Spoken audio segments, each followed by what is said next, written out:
אשר אנוכי מצווך היום על לבביך, ושיננתם לבניך ודיברת בם בשבתך בביתך ובלכתך בדרך ובשורבך ובקומך, וקשרתם לאות על ידיך והיו לטוטפות בין עיניך, וכתביתם על מזוזות ביתך ובשעריך.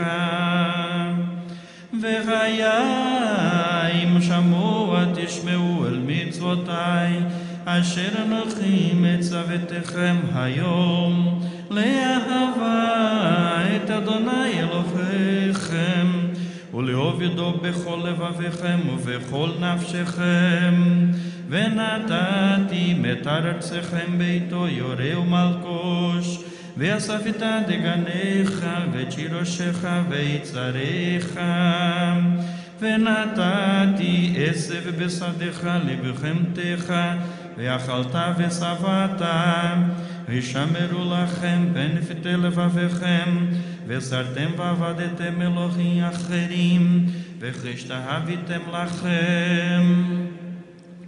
והראה אף אדוני בהם וצר את השמיים, ולא יהיה מטר והאדמה לא תיתן את יבולה, ועבדתם בחרה מעל הארץ הטובה אשר אדוני נותן לכם. ושמתם את דברי אלה על לבביכם ועל נפשכם, וקשרתם אותם לאות על ידיכם, והיו לטוטפות בין עיניכם, ולימדתם אותם את בניכם, לדבר בם בשבתך בביתך, ובלכתך בדרך, ובשורבך ובקומך, וכתביתם על מזוזות ביתך ובשעריך, למען ירבו ימיכם בימי בניכם על האדמה אשר נשבע אדוני לאבותיכם לתת לכם כימי השמיים על הארץ.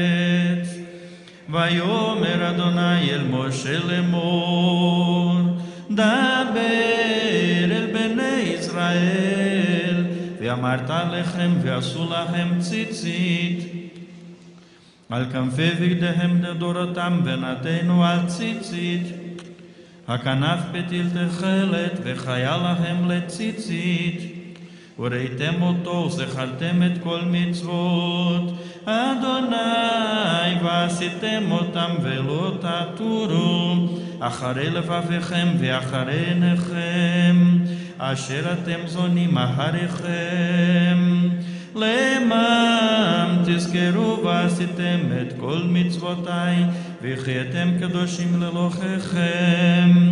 אני אדוני אלוהיכם אשר הוצאתי אתכם מארץ מצרים לחיות לכם לאלוהים. אני אדוני אלוהיכם. אדוני אלוהיכם אמת. אמן.